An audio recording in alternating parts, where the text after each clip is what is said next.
you. Good morning. Welcome everyone to Adult Ed.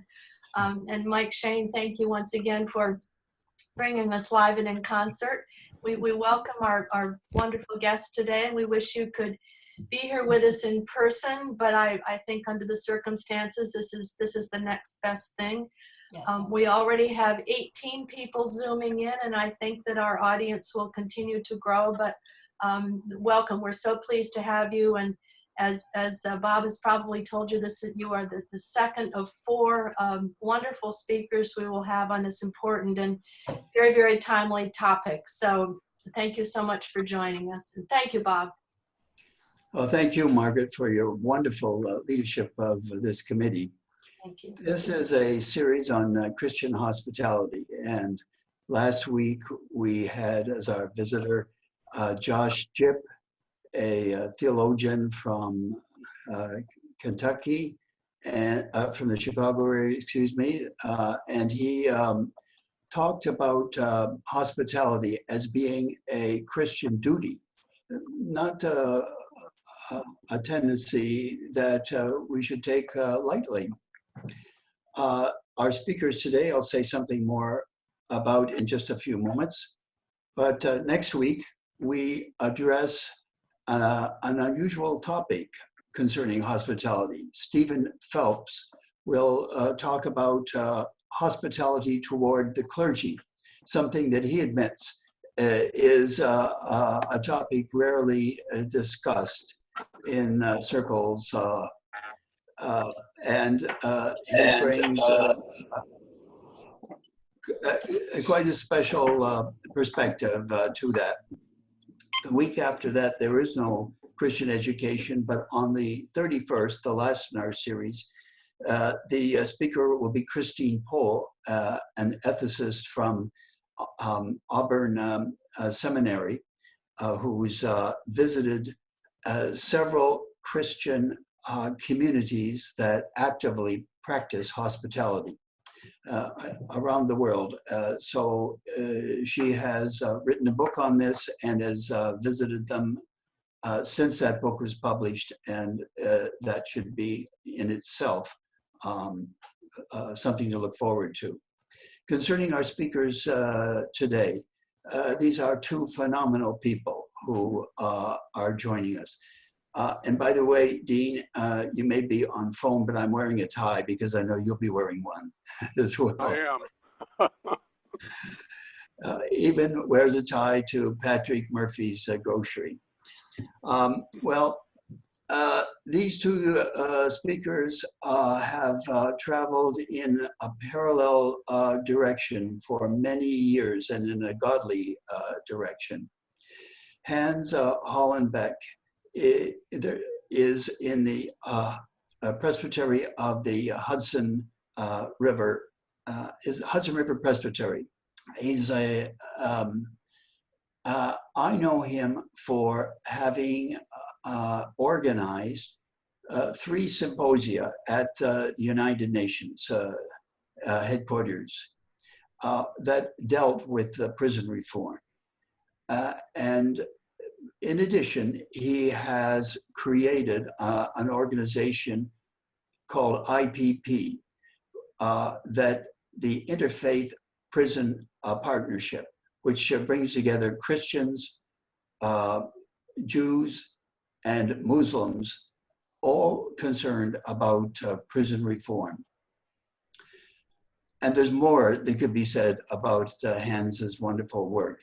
But his partner, Catherine Volkens, is the founder of something a quarter of a century ago of that it has become tremendously impactful in the criminal justice system in this area. She is the founder of Rehabilitation Through the Arts, RTA. And you'll learn more in just a few moments about both RTA and IPP. But concerning Christian hospitality, it's not just ringing bells and making noise at 7 o'clock for the wonderful people who have helped us through this pandemic, important as that is and supportive as it should be. But really, this is Christian hospitality is something a little different. It's affirmative action. And that action is towards strangers, towards the poor, towards immigrants, and also towards those who are incarcerated. And that's where our two speakers today have made such a contribution over many years. So welcome, Hans and Catherine. Thank you. Thank you, Robert. Hans? Hans, would you care to start? Yes, thank you. I just want to start by thanking Bob and Brick Church for inviting us to give this presentation. It's always wonderful to have a chance to talk about what you love to do. And frankly, for both of us, this work has become our life's work after many years in the business world. My wife and I live in Katona. We live 5 minutes from two women's prison. And I'd like to tell a brief story that somehow ties into the Mother's Day. And congratulations, by the way, to all the women at Brick Church.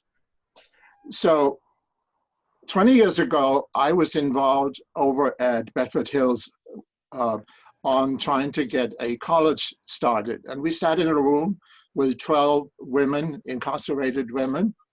And we started the meeting by sort of going around the room. And what I heard from these women was, my name is so-and-so, and I'm a single mother. And in my naivete, it really sort of bothered me or was curious to me, how could they all be mothers and single? And I even posed the question to them, and one of the ladies very patiently said to me, "Sir, when a woman goes to prison, her husband leaves her." And it's been with me all these years. And I think on this Mother's Day, we can all send a thought to women incarcerated in prison in their loneliness and in their isolation. For us Christians, of course, the scripture is about reaching out, loving our neighbor. And there's ample scripture about reaching out to those in prison. Sometimes we think of it being a duty. And I think those of us who have been involved in prison work have learned the good way that this is not a duty, this is an opportunity. This is a work that gives meaning. This is a work that gives joy. And I can assure you, Catherine and I have experienced that.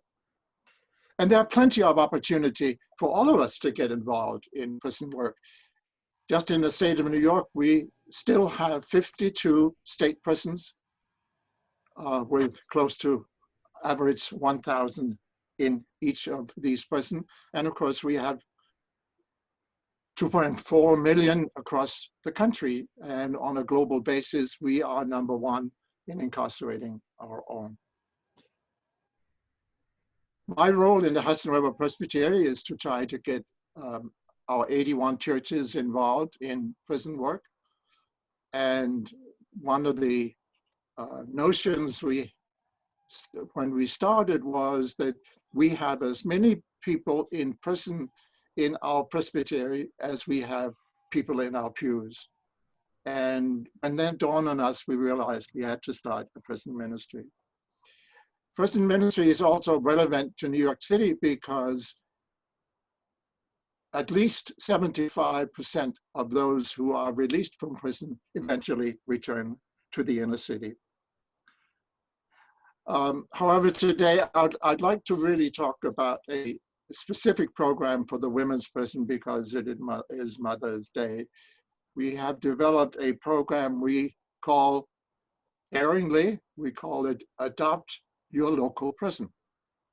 And the idea is that if a community can adopt a highway and it can adopt a park, why can't we also adopt a prison?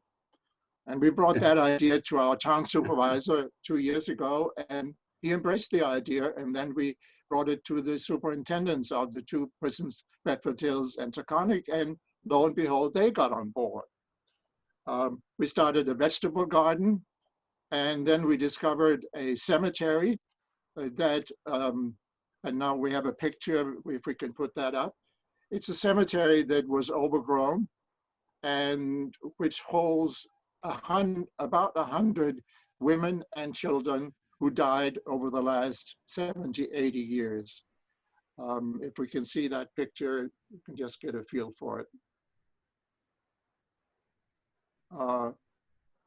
It's a little fussy, but if you can, this is from our annual prayer meeting, and we gather clergy, local clergy and elders. And if you can really sort of see some of the graves in the background, and way in the background, you can see a beautiful crucifix that was built about 100 years ago. The other thing we started last September was bringing the community together, and I'd like to see the next picture. We arranged a town hall meeting where we invited the community to come together to hear about Adopt a Prison, and we had over 100 community members come, and I think here we have the picture. It's again a little fuzzy, but at least you can see the town hall is fairly full, and see all the people who stand over on the right-hand side. They are each allowed to give a 2-minute speech about their engagement in prison work. We also had 18 volunteer organizations who had their resource tables, and we'll show one of those pictures if we can get that up. 1 second. So the next picture, if we can. Okay. The point is that the town hall was a major success. No, well, the town hall was a major success, and the town supervisor said, hey, we need to develop, there's one of the resource tables and people gathering around and sharing information and so on. So the town hall led to the establishment of what the town called a Prison Relations Advisory Committee. We now have 19 members on that committee. We have social workers, we have lawyers, we have a volunteer organization, we have clergy. And no sooner had we established that advisory committee than the pandemic hit. And it hit hard because the prison is basically, people in prison are sitting ducks for the virus. Once it gets in there, it's very difficult to control. One of the issues in prison is, of course, we all have to wash our hands, but in prison they have not so good soap. It's some harsh lye soap, very expensive from China, and inmates always ask for good soap. So we started a campaign, and within a week, we had 2,000 pieces of soap being donated and handed into the prisons. And I think we have an inventory now, another 7,000 pieces of soap. So the community has really come together on this. We had a lady come forward and donate 1,000 bottles of hand lotion. We had a request for hot plates so that the inmates could cook their meals in their units instead of going to the mess hall. And within a few days, we had 21 hot plates donated. Last week, a van load of organic vegetables was donated to the Ramadan meals in the prisons. And on a longer term, we are working on a improvement of the walkway into the prison. So the adoptive prison is really off to a flying start, and we have requests from New York State Council of Churches to bring it to some of the other prisons upstate. And we also have requests from the International Prison Chaplains Association to bring it abroad, since we work with them in our meetings at the UN.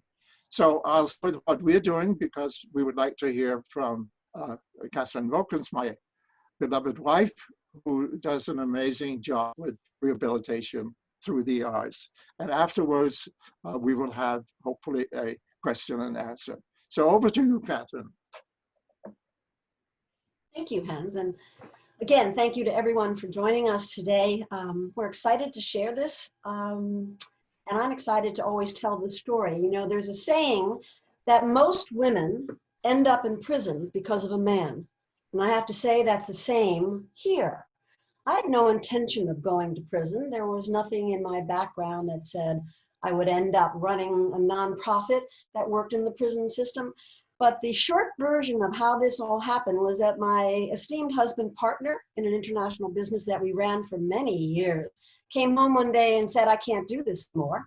He had the classic midlife correction and eventually ended up teaching at Sing Sing. And that's how I ended up in prison. He would come home and he would tell me stories about these extraordinary people he was meeting inside the walls, which really began to, for me, to question what I had learned from media and television and film, because he would talk about, you know, these extraordinary people who have the philosophies and they are just like us, only they've made some pretty horrific mistakes.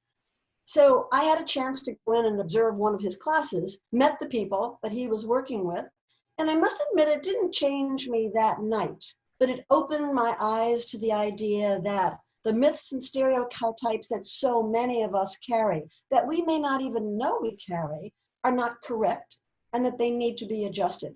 I also, as Hans alluded to it, I also found my sort of true life's goal behind those walls. It's not that I hadn't been busy working in the for-profit world for a very long time. I had no background that said I should run a nonprofit other than, you know, I have good management skills. But so that was kind of it.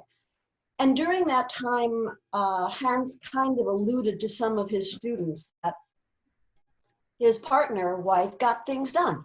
So a group of students from the class and others came to me and said, we want you to help us. We want to write a play about what we know the best. This was the summer of 1996. His class had just graduated. I was sitting with somebody who was in prison for a very long time and died in prison. And I said, is there any theater going on? And I don't know why I asked that. I really don't. I have a shallow background in theater. And he said, no, not for the last 10 years. Why? Can you come and help us? And that's what happened. 3 weeks later, I sat in a room with a group of men who wanted to write a play. It's a play about what they know the best. The Hood. That was about drugs and denial and violence. But it was also a play about hope and the power of the human spirit to change. So it took a year to convince the Department of Corrections in Albany and the Sing Sing administration to allow a theater program to happen at Sing Sing, which it did. And a year later, we launched that first play. And after that, it launched what became today Rehabilitation Through the Arts, or RTA. I didn't call it Rehabilitation Through the Arts. It was called Theater Workshop for a long time.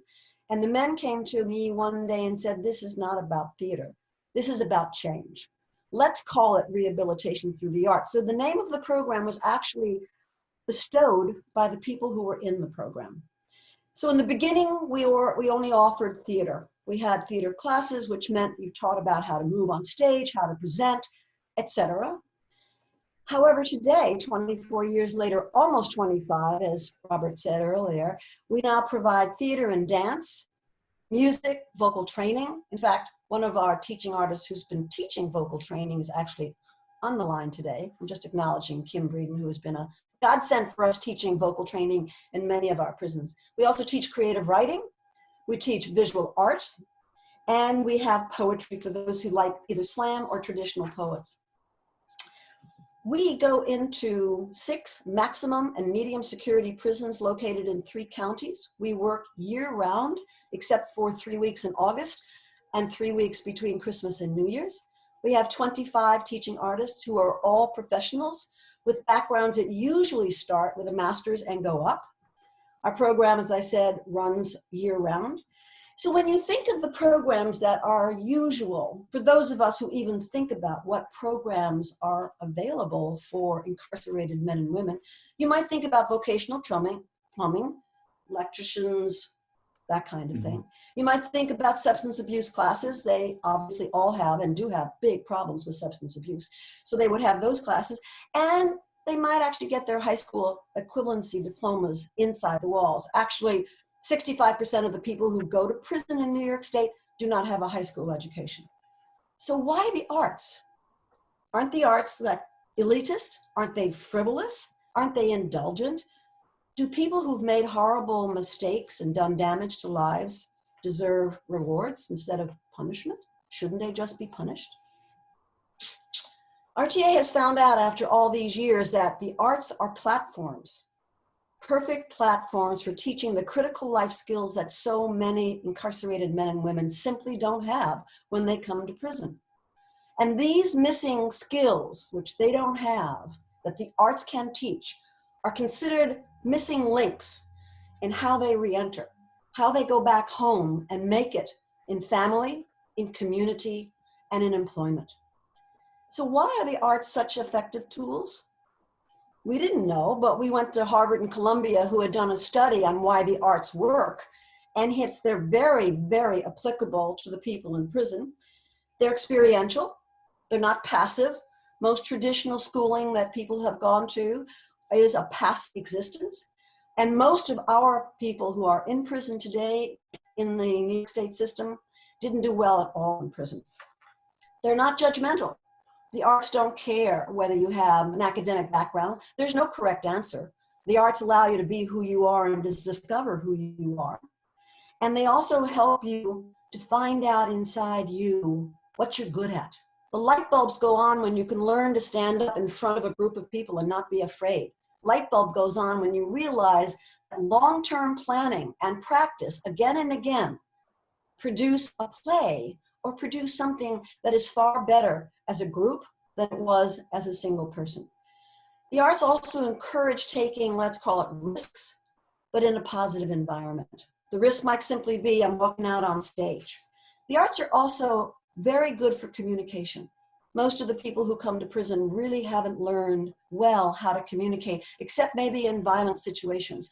And they learn through the arts, through what we teach, that they can express themselves in a different way. They learn about what they can do, who they are, and maybe even get in touch with what we call their authentic selves. Follow through, planning beyond the immediate, and the ability to evaluate is something that's built into the arts process. It's not necessarily built into everybody when they come into prison. Arts programming can help prisoners realize that the choices that they made over the life before they came in are not the only choices they have to make. Critical thinking and new ways of assessing what you can do come out of arts training. One of our participants who's been in Sing Sing a very long time said it best. He said, the arts allow you to think differently, so you behave differently and you get different results. And then he said, isn't that the definition of rehabilitation? So rather than me saying this to you, I'm going to ask Michael if he'll be kind enough to put up the first little short video. It's 5 minutes, and it features a man named Kenyatta Hughes, who's been incarcerated at Sing Sing for 25 years, and probably one of the most talented men that we have met in all areas, including his ability to now be a postgraduate student from having gone through it for 25 years. Michael, do we have the unofficial house band? Here we go.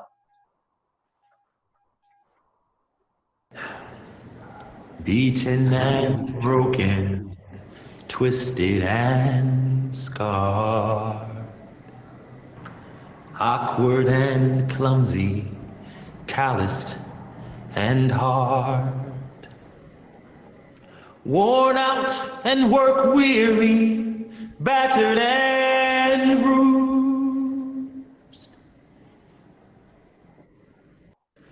dirt ground in so deeply it can't be removed.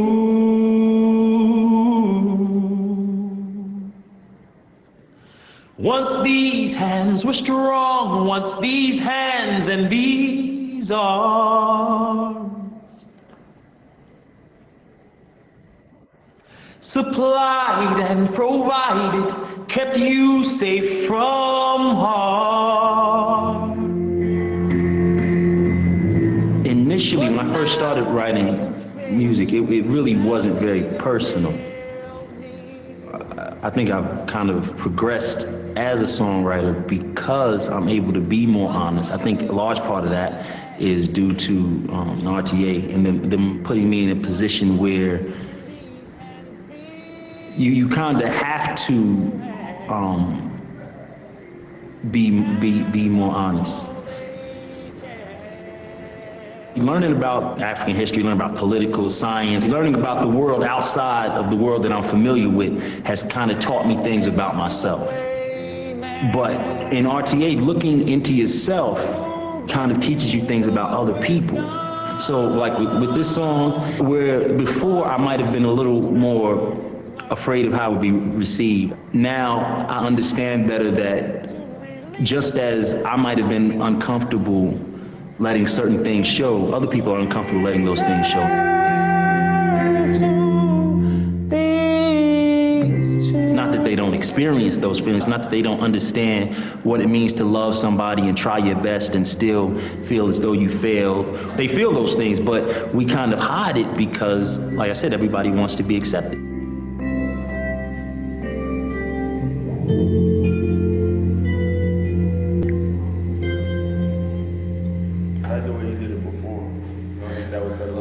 Well, when he played the second verse faster. You just crying? He's crying. No, I'm not. Something in my eye.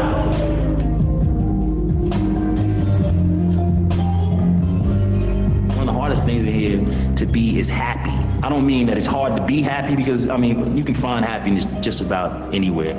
But a lot of times it's hard to show happiness. You know what I'm saying? So like if something happens, a guy will fight a smile to death because you're not supposed to be happy. You know, I mean, I mean, you're locked up. Prison is the punishment. But even in this environment, there's still joy. I mean, I can honestly say, as strange as this sounds, and it was hard for me to say it when I first realized it because I thought that it might be misconstrued. But I'm more content now than I've ever been in my life, even in here. That's not to say that I don't want to go home, because I do. But where I am now and where I've reached myself, the things that I'm involved in, the things that I stand for, the people that I know and the associations that I've made, I feel like I've had a good life, and I feel like there's every promise of that life being good from here on out. I mean, because this is actually a good life.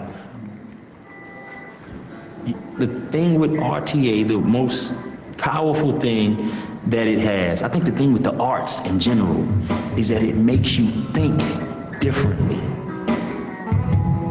It opens up different pathways in life and your mind and the way you process the world. Oh, what are we fighting for? Nobody wins in this game. We both know the score. I don't wanna play no more. What are we fighting for? And can you tell me why I hate you? You hate me. Oh, for heaven's sake, we gotta find a way. If you keep doing what you've always done, you're gonna keep getting what you've always gotten. But the thing is, if you keep thinking how you've always thought, you're gonna keep doing what you've always done. Art allows you to think differently so you can behave differently so that you can get different results. And I mean, to me, that's like the definition of what rehabilitation means. What are we fighting for? Nobody wins in this game. We both know the score. I don't want to play no more. What are we fighting for? Oh, tell me why I hate you. You hate me. Oh, for heaven's sake, we gotta find a way we can love some more. Come on, open up the door. What are we fighting for?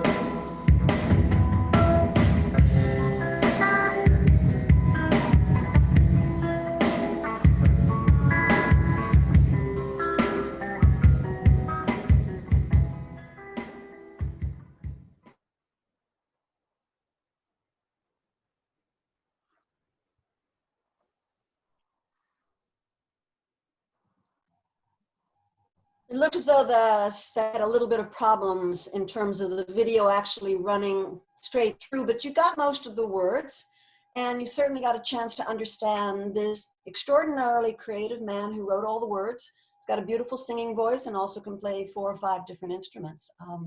After 25 years, Kenyatta is home, and he is currently working with a nonprofit called Hudson Link that provides college education in 6 facilities around New York State. Kenyatta said it best: the arts make you think differently so that you behave differently so you get different results. And then he asked the question, isn't that the definition of rehabilitation? RTA does not rehabilitate. We offer tools for change, tools that people can choose to accept or not. RTA works because it creates a safe space, a place where people can come together and find their talent, find who they are, and maybe more importantly, work together as a community. In some cases, for people inside prison walls, this may be the first time they've ever worked in a positive and a supportive community. Many of our participants, I would say 95 out of the people we serve, come from underserved, poor communities, very few positive role models, and they learn what it's like to work together in a positive environment when they work in RTA. As mentioned, we serve 225 incarcerated men and women directly. That means we meet with them on an ongoing basis each and every week, except right now during the pandemic. However, we serve thousands of incarcerated men and women and community guests who come in to watch a performance or to be in one of our workshops. And the community guests go home seeing something different in the people that they may have thought of before as just those horrible monsters inside the walls. There are a lot of those monsters. I'm not saying they're not, but I'm just saying people need a second chance when they've decided to change. People will go home from our prison performances thinking slightly differently about those who are behind the walls. We strengthen our members' relationships with their families by sending videos home of the members acting and dancing and playing music in workshops and in performances, and that helps the families understand that their loved ones can change. After 15 years of asking the Department of Corrections whether we could bring some family members in to watch a performance, they allowed that to happen 4 or 5 years ago, and it actually was for The Wizard of Oz at Sing Sing that this woman I've acknowledged, who's online today, Kim Breeden, directed. But I'd like us to hear from the women's voices right now. So I'm going to take you inside the walls of Bedford Hills, maximum security for women, one of 3 prisons in New York State for women. We're in 2 of them. Here's a sample of, hopefully the video will run a little bit better, but you'll get a chance to hear from the women who are performing The Wiz. They played all the roles, men and women, and we did this at Bedford Hills. Mike, can we hear from The Wiz now? Yep, hang on one second while I load that up. Sure, great. So we have been inside Bedford Hills, maximum security, for 10 years now, 12 years now. Here we go. My name is Mary Voorhees. I'm here for murder and robbery on a 25 to life bid, and I am playing the lion in The Wiz, and I do the tornado dance as well. You've got to stay on every single cue, every curtain, every prop, every line, every song. My name is Denasia Payne, and I'm here for manslaughter in the 1st degree. I got 7 years flat. I am Glinda, the Good Witch of the South. We have your friends, your family out in the audience, even my friends and my family. I'm ready, let's do it. Showtime.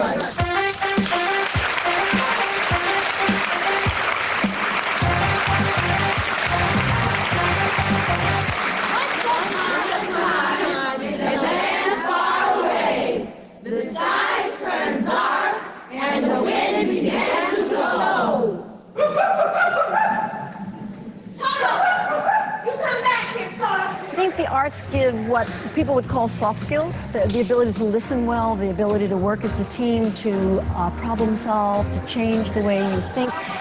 We use all of the creative arts as vehicles to teach life skills to incarcerated men and women. How do you present on your feet without being afraid? which is so important if you go for a job and you walk in and you're able to look someone in the eye and be able to speak well, it's a better chance you're going to get a job.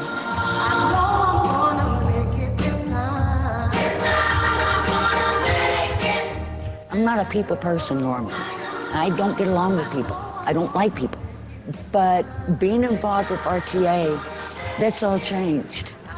And I'm realizing that I have a lot more in common than other people than I thought I did. As a team, like, we all have to come together, we all have to help each other out. The rehearsal process, it was a year, and it was a long year, and we made it, and we're here, and it was fabulous. I'm emotional and I'm nervous at the same time, because it's like my daughter's gonna be here, my father's gonna be here. I'm feeling like I have to do something that I've never done before, just for them. If you believe within your heart, you know. I made a mistake. And it's a chance for me to do better.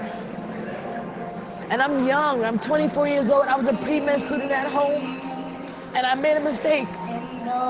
And just because I made a mistake doesn't mean that my heart is not good, that I can't go to school, that I'm not intelligent, that I can't perform, that I can't sing.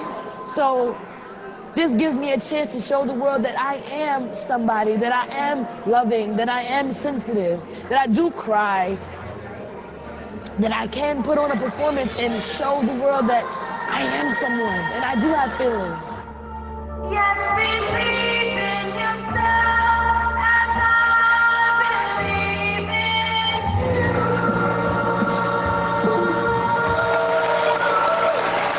I have 2 years left in my sentence, then I'm coming home. Then I'm coming home. When I think of home, I think of a place where there's love overflowing. National average for recidivism is about 55% nationwide, and our return to prison rate is 5 or less percent. The first thing that I'm gonna do is I'm gonna wrap myself in a box, and I'm gonna surprise my daughter as like a Christmas gift, because I come home 2 days before Christmas. So I'm gonna pop out of a box, like, surprise, I'm home. To be back home, where there's love and affection. I have a 25 to life, and straight up there's a body involved, so I'll never see the outside. But at the same time, I also want to be a role model for those in here, as well as anybody else out there, that no matter what life puts at you, there's always room for growth, there's always room for change. And if you can't change a situation, don't let it get to you. Find positive, constructive, and productive ways of dealing with things. That's what RT is. It's a tool so that if, God bless, even if I ever do get a chance to go home, I won't never come back.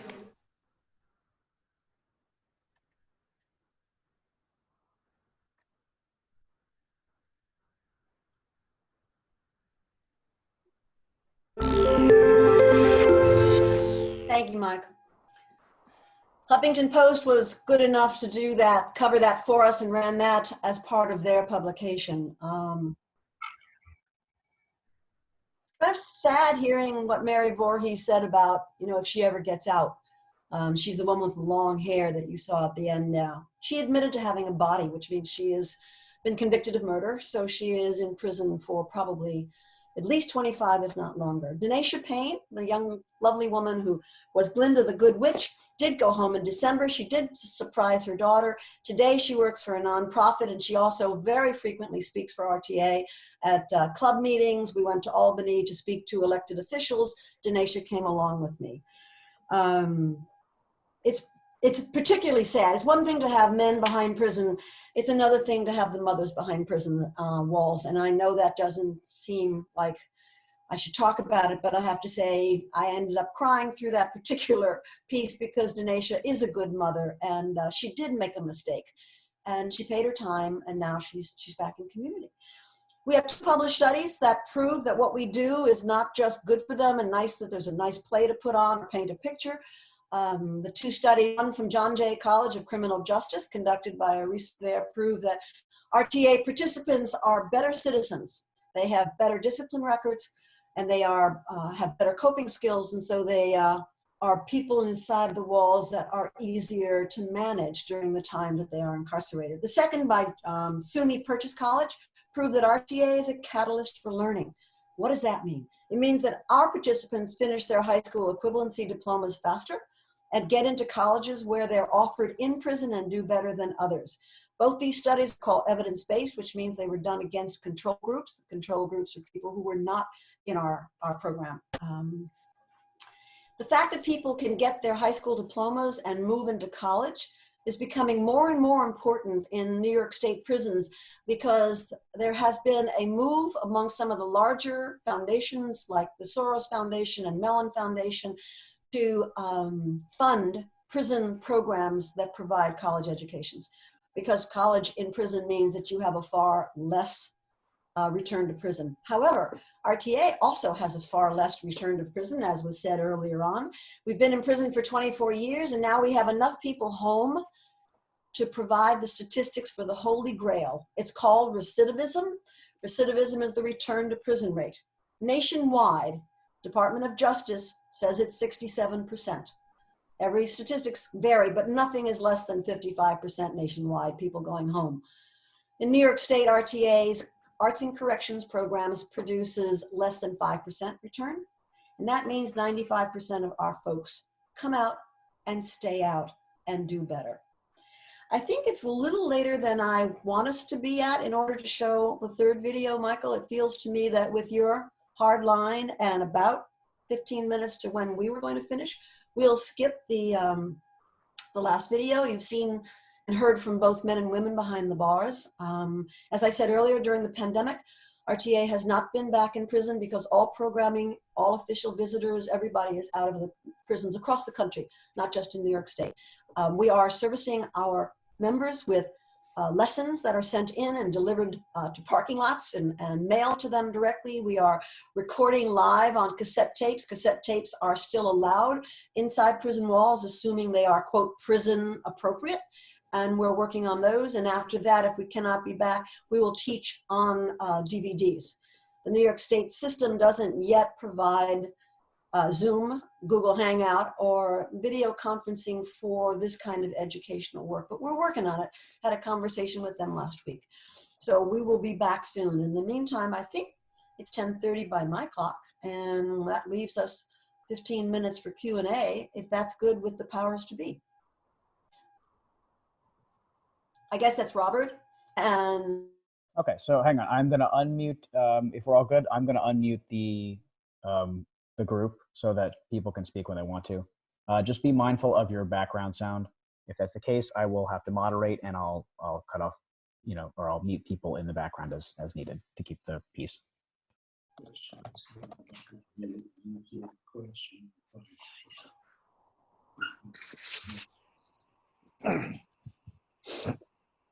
no questions. Oh, yeah. Well, Catherine, what? Catherine, good morning. One of the things that you didn't talk about that you certainly deliver, and it ties back to the hospitality theme, is that have come through RTA and the work that Hans has done. You've helped them build back their self-esteem, a sense of pride, and that's something they don't get on the outside. And I think the work that you have done, giving them pride in their work and their dedication and their rehearsing, and they're repeating the same good things over and over and over again, has had a very positive effect on them.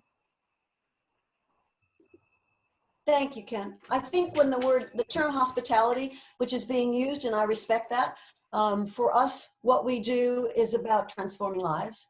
I think hospitality could be the umbrella under that. Also, what is incredibly important is that people who go in and teach their lives are changed by meeting. That's a form of hospitality, to be actually going in and teaching. We change as a product of working day in and day out with people that many of us would not normally be interacting with. And yes, we build self-esteem, self-confidence. And for those of us who come in from the outside, we build a broad understanding of people from the urban communities who have come up through poverty and very different lifestyles socioeconomically than us. And I think that could all be called part of hospitality of learning. Thank you, Kent, for your question.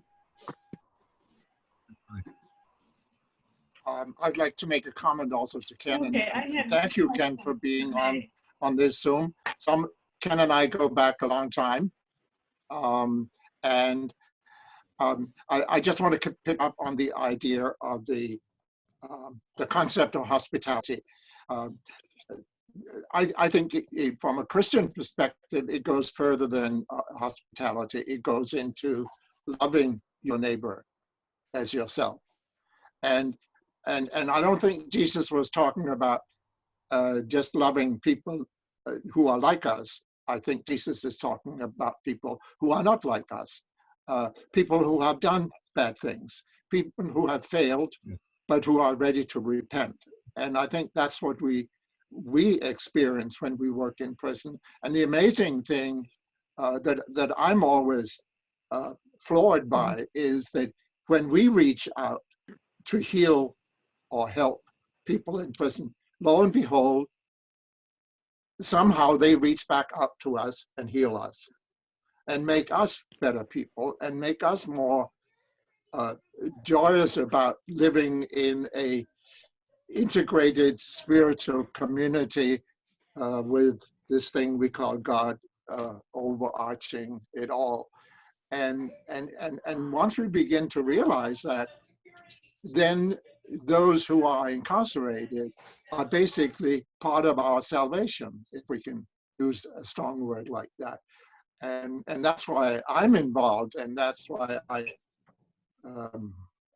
sometimes not ready to quite admit it, but certainly in this circle, ready to say, there's no place I'm happier than when I'm with some of my good friends inside prison. So on that pastoral note, thank you, Ken, and good to see you, my friend. Any other comments or questions? Yes, I'd like to ask a question. Yeah, I had a question, if I may. Can I ask this question? I've been trying to ask it for a while.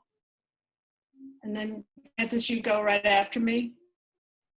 Okay, so Go ahead. I very much, yeah, can I speak?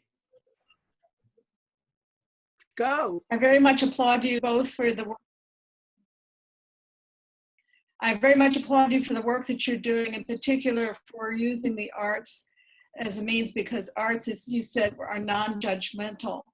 And one of the things in my history, my education and work is that one of the most basic things that perhaps land people in jail is that they have never had a positive model to show they are cared for or loved, and they feel a tremendous amount of shame.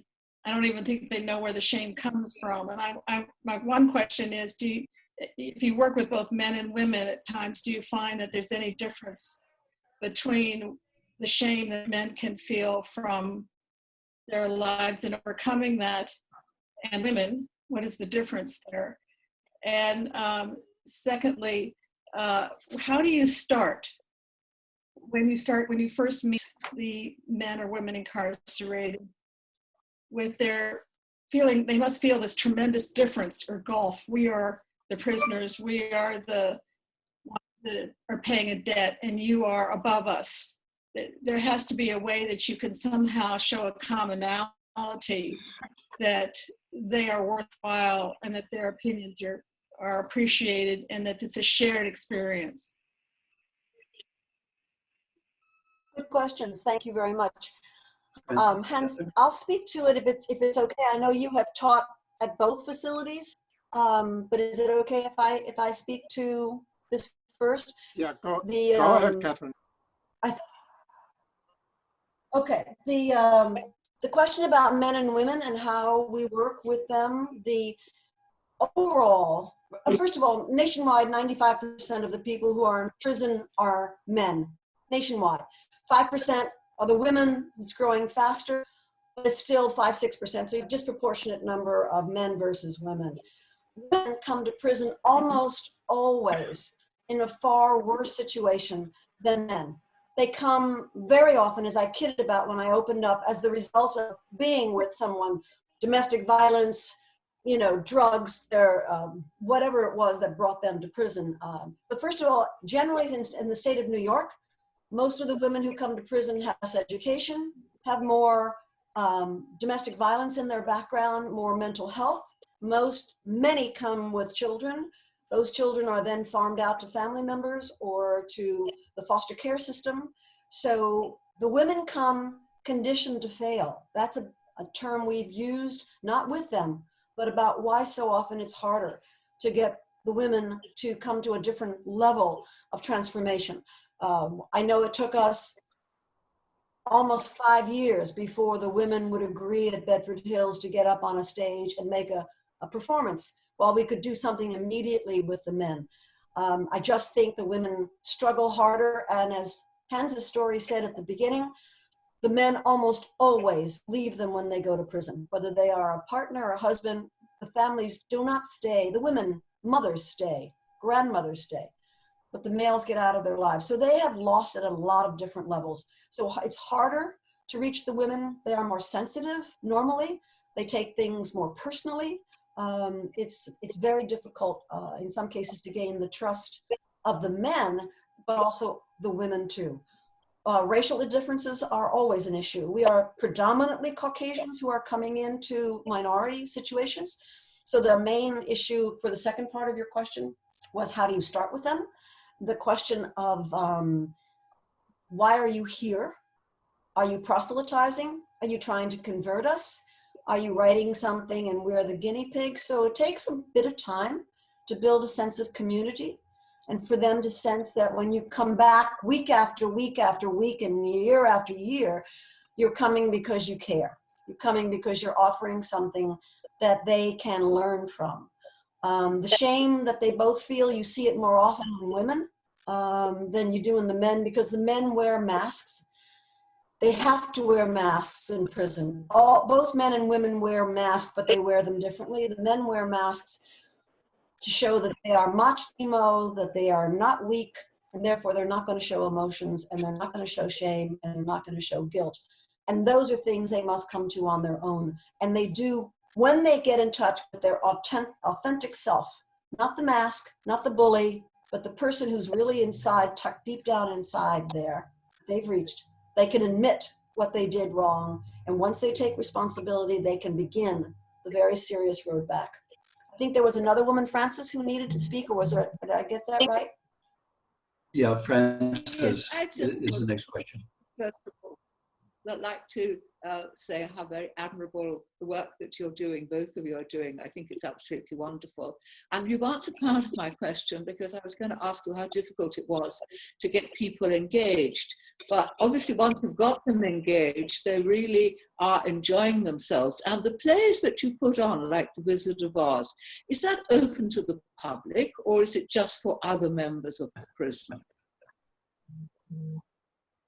No, we're very fortunate. I mean, we have taken, it took us 24 years to go from no people who were allowed in from the outside to 5 to 10 to 15. And now with, there's no exception in the 6 facilities where we work, we are allowed to bring in outside guests. It is not open to the public. People can sign up on our website to be considered to receive an invitation to come. Everyone who comes, we have their names and address and we don't take your social security number, but it all goes through Department of Correction, who is part of Homeland Security. So anyone who's coming into prison to visit, and we have up to 225 at Sing Sing, which is our largest performance-based location. They do come in, many. That's why we could say we've affected thousands of lives. Prisoners who see people on stage doing something they never thought they could. Maybe I can do that. Maybe I can be different. Not an actor. maybe I can just shine, versus community guests coming in and walking out and saying, I never knew about them. And in many of our facilities, the guests can intermingle with the incarcerated human beings, and that gives them an even more direct relationship. And I mean, Hans, do you want to speak at all to these issues of meeting people on how they can be transformed through meeting outside people? Yes, of course, that's a big issue.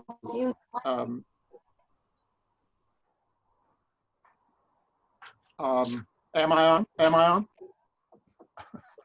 You're on. You're on. You're on. Yeah. The issue of being accepted is, of course, a big issue.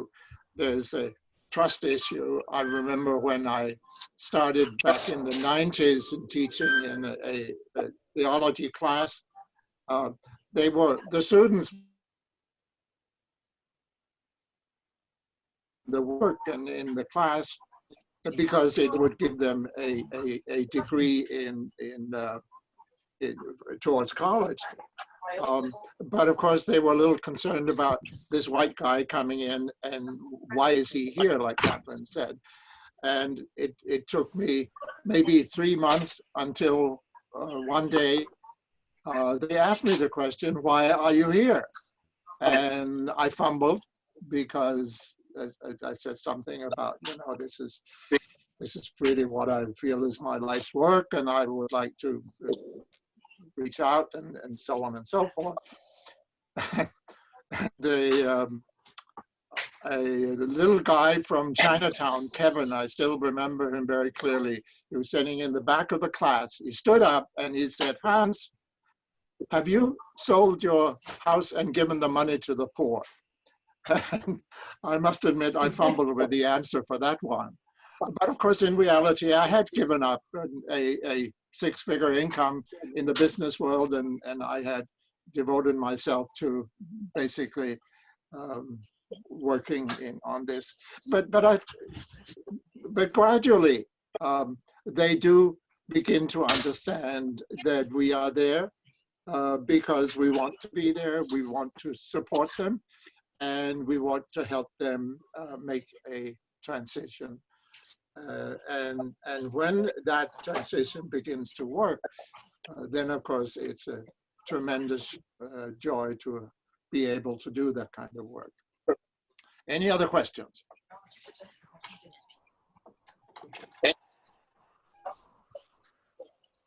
Can I just make an observation? I just have a comment. Real quickly.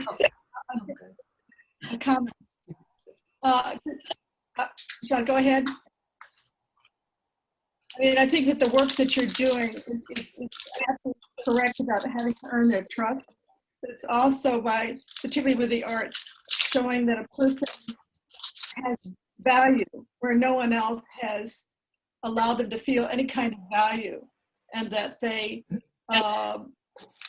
there's an equality of humanity, and that just by being there, just by giving them a chance to act a role, maybe they can practice being somebody else other than who they've been, trying to take on a new emotional and spiritual, or in their brain, in their mind, they can be a different person. So I think that opportunity, non-judgmental opportunity, and instilling some kind of pride in those prisoners is really the value of what you do.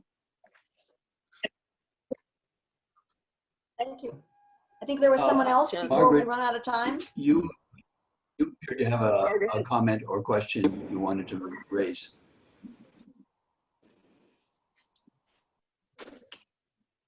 I was just. Go ahead, Margaret. Is that for me? I just wanted to, again, to say thank you so very much for joining us, and Bob for coordinating this wonderful series. You, Hans and Catherine, you're a can-do couple, and you're an inspiration to us all. So thank you so much. And I can tell that you already know that Brick has a by knowing Kent and others, an active prison ministry, but you have certainly helped to enhance our understanding and appreciation for all that can be done and has been done by you. So on behalf of the Adult Education Committee, thank you so much. Our pleasure. I'd My like pleasure. to Thank you. add my thanks to our two outstanding visitors today. And we shouldn't let it end just with what we've heard this morning. We'd like to ask if there's some way as a church that we could help IPP or your interests, Hans. And Catherine, you've already offered a tentative, very attractive possibility for church members